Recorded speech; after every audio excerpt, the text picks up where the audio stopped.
በስመ አብ ወወልድ ወመንፈስ ቅዱስ አሐዱ አምላክ አሜን። ሰላም እግዚአብሔር ምስ ኩላትና ይኹን። ሕጂ ሒዘልኩም መጽእ ዘለኹ ኣብቲ ኮመንት ዝጸሓፍኩሞ ሕልምታት ናቶም ፍታይ ሒዘ መጽእ ዘለኹ ነገር ግን ኩሉ ሕልሚ ኣይኮንክን ሒዘ መጽእ ዘለኹ ቀዳማይ ክትዕመኒ ስለ ዘይከኣለ እዩ። ከምኡ እውን እቶም ኣቦታት ክሓቶም ከለኹ ናይ ስዋኤ ግዜ ስለ ዝኾነ ንዖም እውን ክትዕሞም ስለ ዘይከኣለ እዩ። ስለዚ ኣብ ቀጻሊ ናይ ኩልኩም ሒዘዮ ንክመጽእ ክፍትን እየ እግዚአብሔር ይሓግዝ። ስለዚ ብትዕግስትን ክትጽበዩኒ ብትሕትና ይሓትት። ንሎሙ ግን ዘን ሒዘ ንመጽእ ዘለኹ ሕልምታት ክንርአን ኢና። ጻዕዳ ጋብን መቆምያን ሒዝካ ጸኒኻ ድሕሪኡ ትነጸላ ዓብይን ምኽዳን ኢለ ናብ ጠቃይ ዘሎ ሰብ ሂበ መቆምያ ሒዘ ቅልል ዝበለ ነጸላ ክልምን እዚስ እንታይ ማለት እዩ ኢሉ ዝሓተተ ሓዋሎ ዓብይ ጋቢ ዓብይ ጸጋ እዩ። እዚ ማለት ሓዳር ጽኑዕ ዝኾነ ሓዳር ክኸውን ይኽእል፣ ካልእ ጸጋ እውን ክኸውን ይኽእል፣ ዕድል እውን ክኸውን ይኽእል ትበሃው ኣለኻ። ነገር ግን ጸጋኻ ሓሊፍካ ትህብ ከም ዘለኻ ምናልባት ሸለል ዝበልካዮ ነገር ክህሊ ይኽእል ብበዓልኻ ማለት እዩ። ካብውን ርኩስ መንፈስ ዝሸፈነካ ነገር ኣሎ ማለት እዩ። ሰበይተይስ ጻዕዳ ወረቐትን ደፍተርን ሃበኒ ኢላትኒ። ጻዕዳ ወረቐት ጻዕዳ ልቦና እዩ። ልብኻ ክፈተለይ ብንጽህና ብቅንዕና ቀረበኒ እያ ትብለካ ዘላ። እቲ ደፍተር ድማ ማህደር እዩ። ዝሓባእኻኒ ነገር ኣሎ፣ ማህደርካ ዘለካ ሚስጢር፣ ሓሳብ፣ ዕላማ ወዘተ ኣካፍለኒ ንገረኒ እያ ትብለካ ዘላ። ደም ምንባዕ እንታይ እዩ? ኣብ መንፈሳዊ ህይወት ጠንካራ እንተኾንካ ኣብ ዓይንካ ሓዲሩ ዝነበረ ርኩስ መንፈስ ክውገድ ከሎ ወይም መርዙ ክወፅእ ከሎ ትርዮ ሕልሚ እዩ። ብኻሊእ ወገን እውን ስስዐ እንተሃሊካ ናይ በዓልካ ገዲፍካ ናይ ማትካ ዘመኒ ወይ ዘጠምት መንፈስ እንተሃሊካ ምንቀኝነት፣ ጭካነ፣ በደል እንተሃሊካ ናይቲ ሰብ ናይቲ ዘንባዓኻዮ ሰብ ንብዓት ኣብ ልዕለኻ እዩ ዘሎ። ከምቲ ነቲ ሰብ ደም ዘንባዓኻዮ ንስኻ እውን ደም ክትነብዕ ኢኻ ተጠንቀቕ ኢኻ ትበሃል ዘለኻ ማለት እዩ። እንዳበረርኩ እናተሳፈፍኩ እየ ዝሓድር። እዚ ክትምርምሮ እዩ ዘለካ ማለት እናተሳፈፍካ እንዳበረርካ ምርኣይ ካብቶም 4ኦም ባህርያተ ስጋ ዝበሃሉ ናይ ማይ ባህሪ ኣባኻ ክሕይል ከሎ ወይም ክብርትዕ ከሎ እትሪኦ ሕልሚ እዩ። እዚ ማለት ካብ ጎቦ እንዳጸደፍካ እንዳበረርካ እንዳተሳፈፍካ፣ ስለዚ ሓደ እዚ ክኸውን ይኽእል እዩ። እቲ ካልእ ድማ መንፈሳዊ ጥንካረ ተሃሊካ ካብ ዓለም ልዕል ኢልካ፣ ዓለም ማለት ኣጋንንቲ ክኸውን ይኽእል፣ ዓመፅ፣ ዝሙት፣ ሕማቕ ስራሕ ንብሎ ማለት እዩ ብጠቕላላ ክረአ ከሎ ካብኡ ተቆጢብካ ኣለኻ። ካብ ሰማይ ትሕት ምባልካ እውን ፈሪሃ እግዚአብሔር፣ ትዕትና፣ ኣክብሮት እግዚአብሔር እዩ ማለት እዩ። ብተደጋጋሚ ሰብኣየይ ኣብ ከባቢኡ ዝቕመጡ ሰባት ብካራ ክቐትለካ ኢሎም የፈራርሕዎ። ሕጂ ንዓይ ከዓ መፅኡ ይነግረኒ እሞ ኣነ ከዓ ጭንቕ ኢለ በቃ ዓዲ ንቐይር ገለ ይብሎ። ክልተ ግዜ እዩ ብተደጋጋሚ ሓሊመ ትብል ሓንቲ ሓፍትና። ብካራ ዘፈራርሑኻ ዝቐትሉኻ እንተደኣ ኮይኖም እዚኦም ናይ ጸላኢ ሰናያት ተምሳሌት እዮም። ኣብ ከባቢኡ ዘለዉ እንተኮይኑ እውን ብቐረባ ዝፈልጦም ሰባት እውን ክኸውኑ ይኽእሉ እዮም።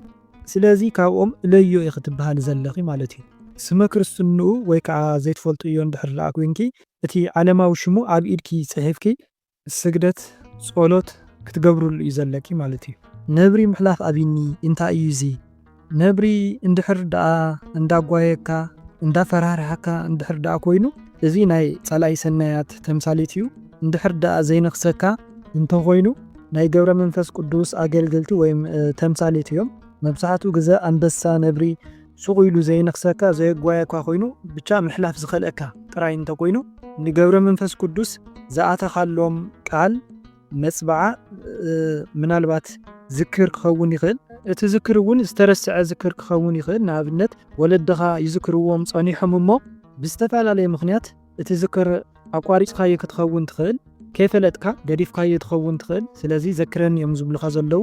ንምስሊ ኣድህኖ ወይም ስእሊ ኣድህኖ ናይ ገብረ መንፈስ ቅዱስ ምስጋድ እንታይ እዩ ዝብል ኣሎ።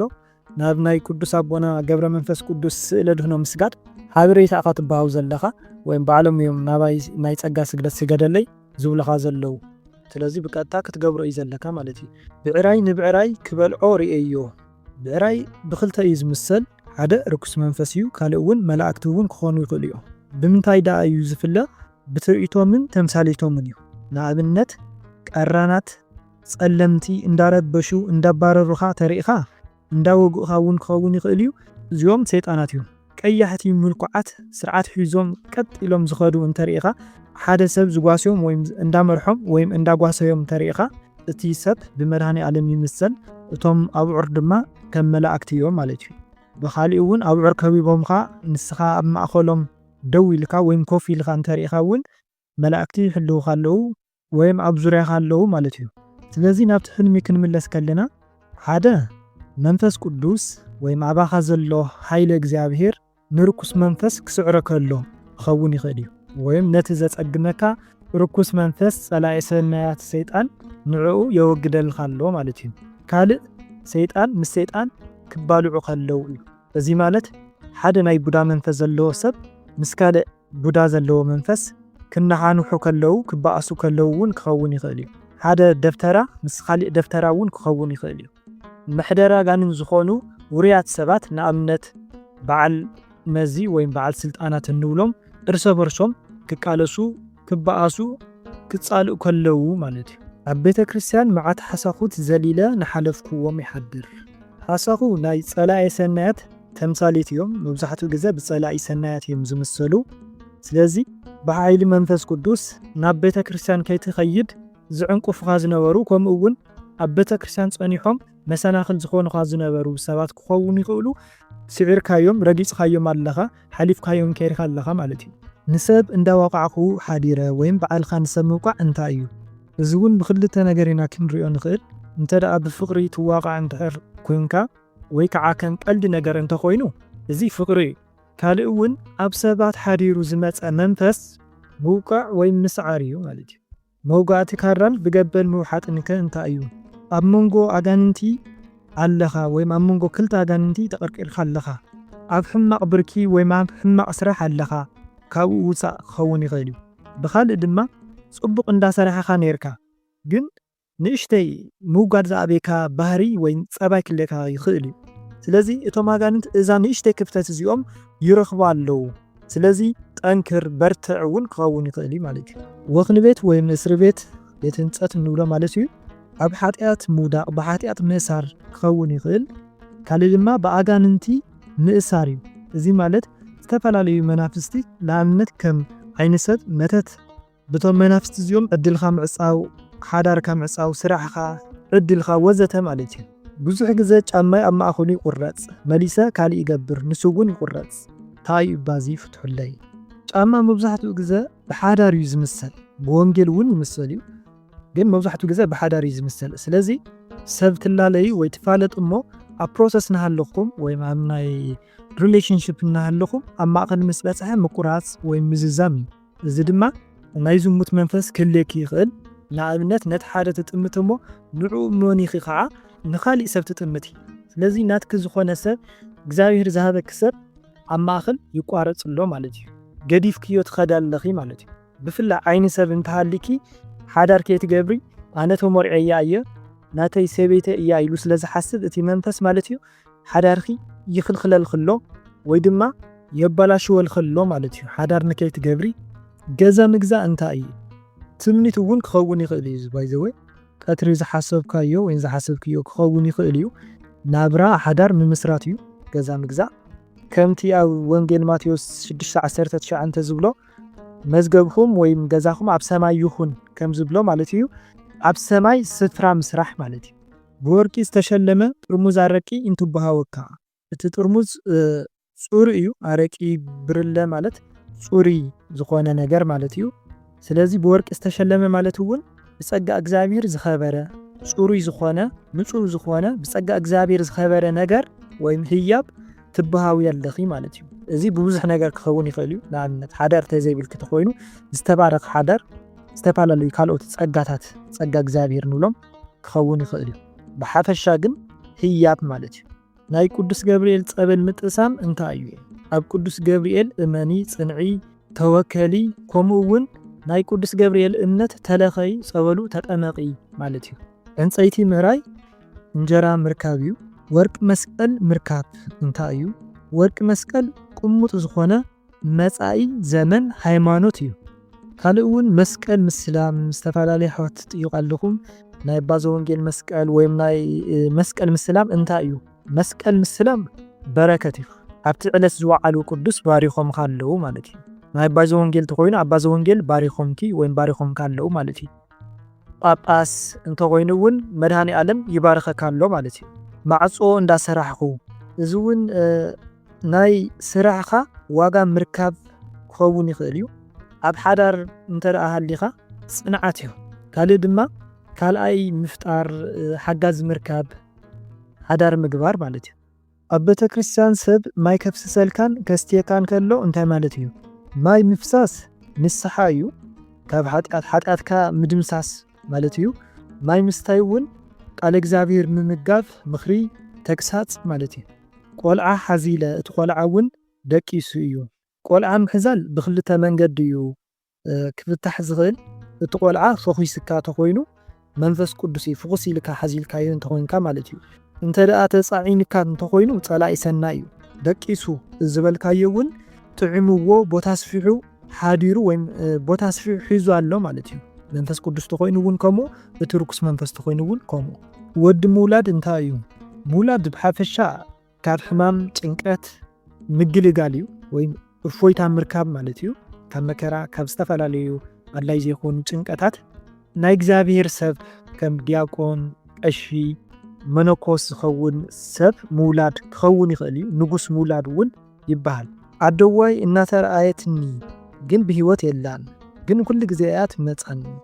በተለይ እናበኸኹ እንተውዒለ ኩሉ ግዜ እያ ትመጻኒ። እዚ ሓደ ናፍቆት እዩ። ነተን ኣዴኺት ስለትናፍቕየን ኢኺ ከምዚ ትርኢ ዘለኺ ማለት እዩ። ካልእ ዝሞተ ሰብ ክመፀካ ከሎ ክመላለሰካ ከሎ ብዙሕ ምኽንያት ኣሎ ይበሃል። ንኣብነት ፍትሓት ወይም ዝክር ክትገብረሉ ተዘይኽኢልካ፣ ኣብቲ ስድራ ስኒት ወይም ቅሳነት እንድሕር ዳኣ ጠፊኡ ክትስማዕማዕ ተዘይክኢልካ በዓልካ ንበዓልካ ዝሞተ ወላዲ ይመላለሰካ ማለት እዩ። ካልእ እውን ንሱ ክመውት ከሎ ዝሃበካ ሓደራ እንድሕር ዳኣ ዘይፈፂምካ ክኸውን ይኽእል። ንሱ ዝገብሮ ዝነበረ ጽቡቕ ስራሕ ንኣብነት ዝክር ምዝካር፣ ነዳያን ምብላዕ ወዘተ ዝኣመሰሉ ነገራት ክትገብር እንድሕር ዳኣ ዘይኽኢልካ ዝክር እንድሕር ዳኣ ኣቋሪፅካ ከምዚ እንዳመፀ ይመላለሰካ እዩ ዝሞተ ሰብ ማለት እዩ። በትሪ ምትሓዝ እንታይ እዩ? በትሪ ብብዙሕ እዩ ዝፍታሕ። ዕድመ ጸጋ ይበሃል።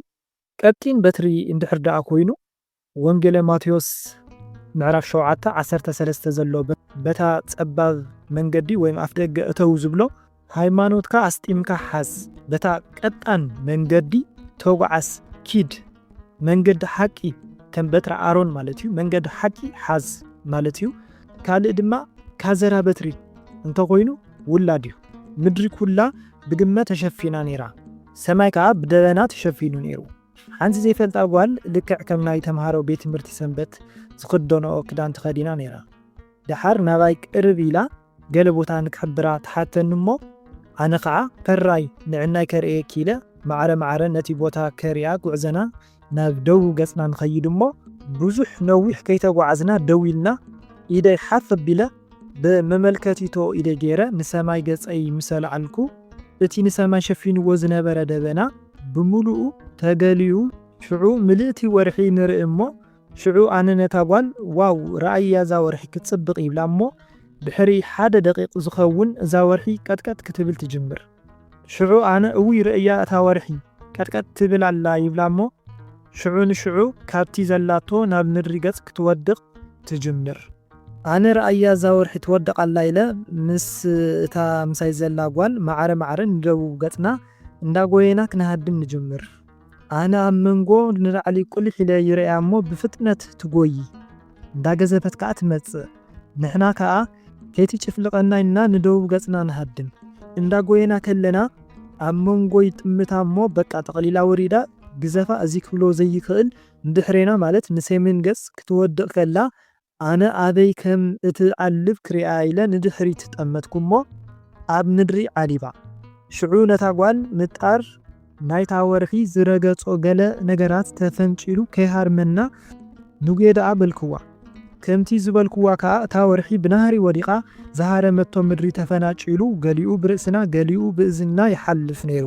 ንዓና ግን ዝኾነ ጉድኣት ኣይወረደልናን ሽዑ ካብ ድቃሰይ ተበራቢረ ይብለኩም ግመ ተሸፊና ዝበልካዮ ምድሪ ጸልሚታ ኣላ ማለት እዩ እቲ ግመ ትኪ እዩ ትኪ እውከት ነገር ረብሻ እዩ ካልእ ደመና ኮይኑ ዝበልካዮ ወይም ደበና ኮይኑ ዝበልካዮ ዝናብ ክመጽእ ኢሉ ማለት እዩ ስለዚ ዝናብ እውን ጽቡቕ ኣይኮነን ፈተና መከራ እዩ ስለዚ ክመጽእ ዘሎ ዝተዳለወ መከራ ኣሎ ማለት እዩ ኢድካ ናብ ላዕሊ ምግባር ናብ እግዚአብሔር ጸሎት ምግባር እዩ ጸሎት ምስ ገበርካ ኢድካ ናብ ላዕሊ ምስ ገበርካ እውን እቲ ደበና ተቐንጢጡ ከምቲ ለምኑ ክወሃበኩም እዩ ዝብሎ ማቴዎስ 7:7 ዘሎ ማለት እዩ ናብ ወርሒ ምጥማት ካልእ ባዕድ ኣምልኮ ምግባር እዩ ወይም ኣብኦም ምእማን እዩ ሃይማኖት ዘይምትሓስ ማለት እዩ እታ ወርሒ እውን ወዲቓ ኢልካያ እቲ ዝኣመንካዮ ነገር ባዕሉ ይመውታሎ ማለት እዩ ሓይሊ ከም ዘይብሉ መዋቲ ኣምላክ ከም ዝኾነ ስለዚ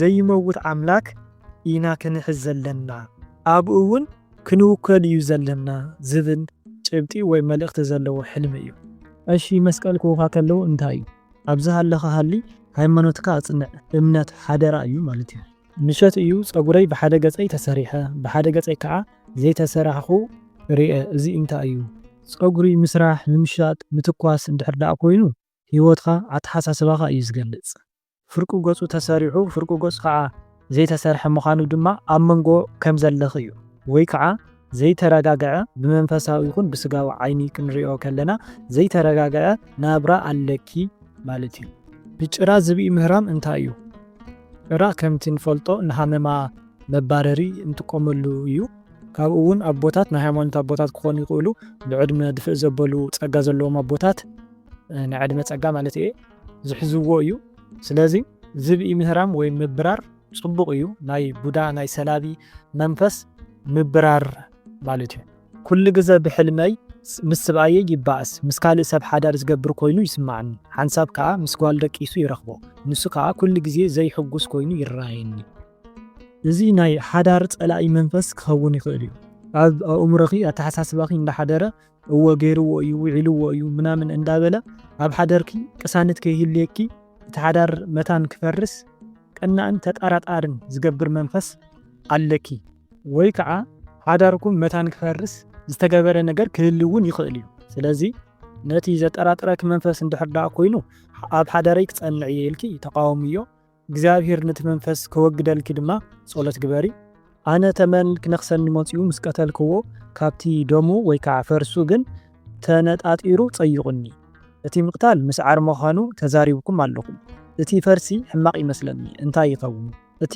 መንፈስ በተለይ ናይ ዛር መንፈስ እዩ ብተመን ዝግለጽ ማለት እዩ መብዛሕትኡ ግዜ መተት እውን ክኸውን ይኽእል እዩ ቀቲልካዮ ኣለኻ ወይም ስዒርካዮ ኣለኻ ግን ዝኾነ ዝገደፈልካ ነገር ኣሎ እቲ ዝገደፈልካ ነገር መርዙ ክኸውን ይኽእል እዩ ካብቶም ሰራዊቱ እውን ክኸውን ይኽእል እዩ ስለዚ ክትዘናጋዕ የብልካን ጠንክር ኢኻ ትበሃል ዘለኻ ማለት እዩ ካብ ጎረረይ ናይ ዓሸና ምዝማዝ ስሒበ እናውፃኹ ሓሊመ ኣብ መዓንጣና ኣሲሩ ዝሕዘና መንፈስ ኣሎ ብዝተፈላለየ ነገራት ወይም ሕማማት ዝምሰል ንኣብነት ጨጎራ ጉበት ናይ ከብዲ ሕማም መበገሲኡ ድማ ዝተፈላለዩ ነገር ክኸውን ይኽእል እዩ ናይቲ ዛር መንፈስ መርዚ ክኸውን ይኽእል ከምኡ እውን ብመተት ዝተለኣኸ መንፈስ ብምግቢ እንድሕር ደኣትዩ መርዙ ኣብ ከብድኻ ይገድፈልካ እዩ ስለዚ ከም ዓሸና ኮይኑ ዝተረኣየኪ ከም ምዝማዝ ዓሸና ኮይኑ ዝተረኣየኪ እቲ መንፈስ ካባኺ ይወፅእ ኣሎ በርትዒ ኣጆኺ ክትበሃል ዘለኺ ማለት እዩ ኣብ ሳንዱቕ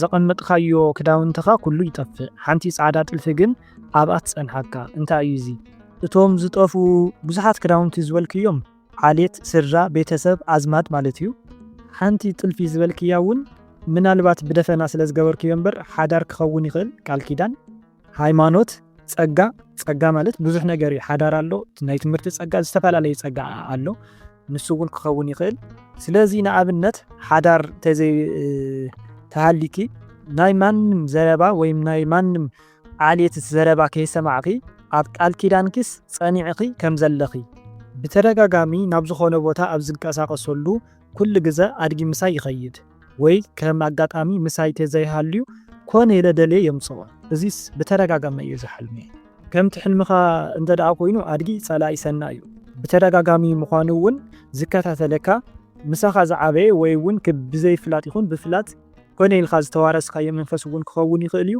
ንስኻ ደድሕረኻ ከም ዝከታተለካ ዘሎ እዩ ንሱ ከይመፀካ ንስኻ ኮነ ኢልካ ምእላሽካ እውን ናብ የማናይ መንገዲ ክትኸይድ እናተገባእካ ብዝተፈላለየ ኣብ ባዕልኻ ዘሎ ድኽመት ወይ ፀገም ካብቲ ናይ እግዚኣብሔር መስመር ካብቲ ጽቡቕ ዝኾነ መንገዲስ ካውስ ትወፅእ ኣለኻ ማለት እዩ ከመይ ኣለኻ ብሕልሚ ኣብ ቤተ ክርስቲያን ቀሺ ፀበል ይረጩኒ ብትቦ እዚ እውን ዝተፈላለየ አንድምታ ክህልዎ ይኽእል እዩ ንኣብነት ፀበል ተጸበል ወይም ፀበል ተጠመቕ ክኸውን ይኽእል ናይ ኤደር ፀበል እውን ክኸውን ይኽእል ኤደር ወይም ኤደር ንብሎ ማለት እዩ ካልእ እውን ናይ ሓጢኣት ስርየት ወይም ሓጢኣትካ ተደምሲስልካ ኣሎ ክኸውን እውን ይኽእል ኣደ እያ መጀመርያ በብሚእቲ 3 ጊዜ ሂባትኒ ብጣዕሚ ይሕጓስ ካብኡ 50 ሂባትኒ ካብቲ ሚእትታት ብላዕሊ ይሕጓስ መጨረሻ እውን ከይሑደካ ኢላ 50 ወሲኻትኒ ካብቲ ኩሉ ዝሃበትኒ ብላዕሊ እውን ተሓጒሰ ተቐቢለ እያ ኣደይ ብጣዕሚ ትሕጎስ ካብኡ ነቂሐ እሺ እሞ እንተደኣ ኣብ መንፈሳዊ ህይወት ኣብ ናይ እግዚአብሔር መንገዲ ኣብ ጾም ኣብ ጸሎት ኣብ ቁርባን እንተደኣ ሃሊኻ እቲ ቅርሺ ጸጋ ዘለዎ ውላድ ወይም ጸጋ ይበሃል ማለት 200 ቅርሺ እንተኮይኑ ንኣብነት ማንታ ውላድ ይበሃል ማለት እዩ ነገር ግን ከምቲ ናይ ኣብ ባንክ ዘሎ ብዙሕ ኖት ኣለ ሓቂ ብጥማር እንተኮይኑ ግን ጽቡቕ ኣይኮነን ጥማር ቅርሺ ማለት እዩ ሓሳብ ፈተና ህውከት እዩ ይበሃል እቲ ሓጎስ ዝበልካዮ ደጊመ ሕጎስ ዝበልካዮ ምስጋና እዩ ስለዚ ኩሉ ክዋሃበካ ከሎ ስለ እተመስግንሲ ተመስገን ስለ ትብልሲ በዴኻ ዝተመሰለት ኣዴና ቅድስት ድንግል ማርያም በኣኻስ ተሓጊሳላ ተመስገን ብምባልካስ ደስ ኢልዋ ኣሎ ተኹላ እንዳጓየኒ ይሓድር ተኹላ ማለት ርኩስ መንፈስ እዩ ስለዚ ጸሎት ግበር በርትዕ ንሎሚ ሒዘልኩም መጽአ ዝነበርኩ እዞም ትሰምዕዎም ዝነበሩ እዮም ናይ ካልኦትኩም ሕልምታት ድማ ኣብ ቀጻሊ ከም ናይ እግዚአብሔር ኣምላኽና ፈቃድ ሒዘልኩም ክመጽእ ሓደ ኣቦ ኣለው ሕልሚ ዝፈትሑ ዝፈልጦም ከምኡውን ሓንቲ ሓፍትና ኣላ ሕልሚ ናይ ምፍታሕ ጸጋ ዘለዋ ምናልባት ኣነ ክዝንግዐኩም ስለ ዝኽእል ፈለማ ናቶም ፍቃድ ሓቲተ እቲ ስልኮም ክወኩም እየ ማለት እዩ ስለ ዝነበረና ሰዓት ኩሉ ናይ እግዚአብሔር ኣምላኽና ስሙ ይኽበር ይመስገን ወስብሐት ለእግዚአብሔር ወለወላዲቱ ድንግል ወለመስቀሉ ክቡር አሚን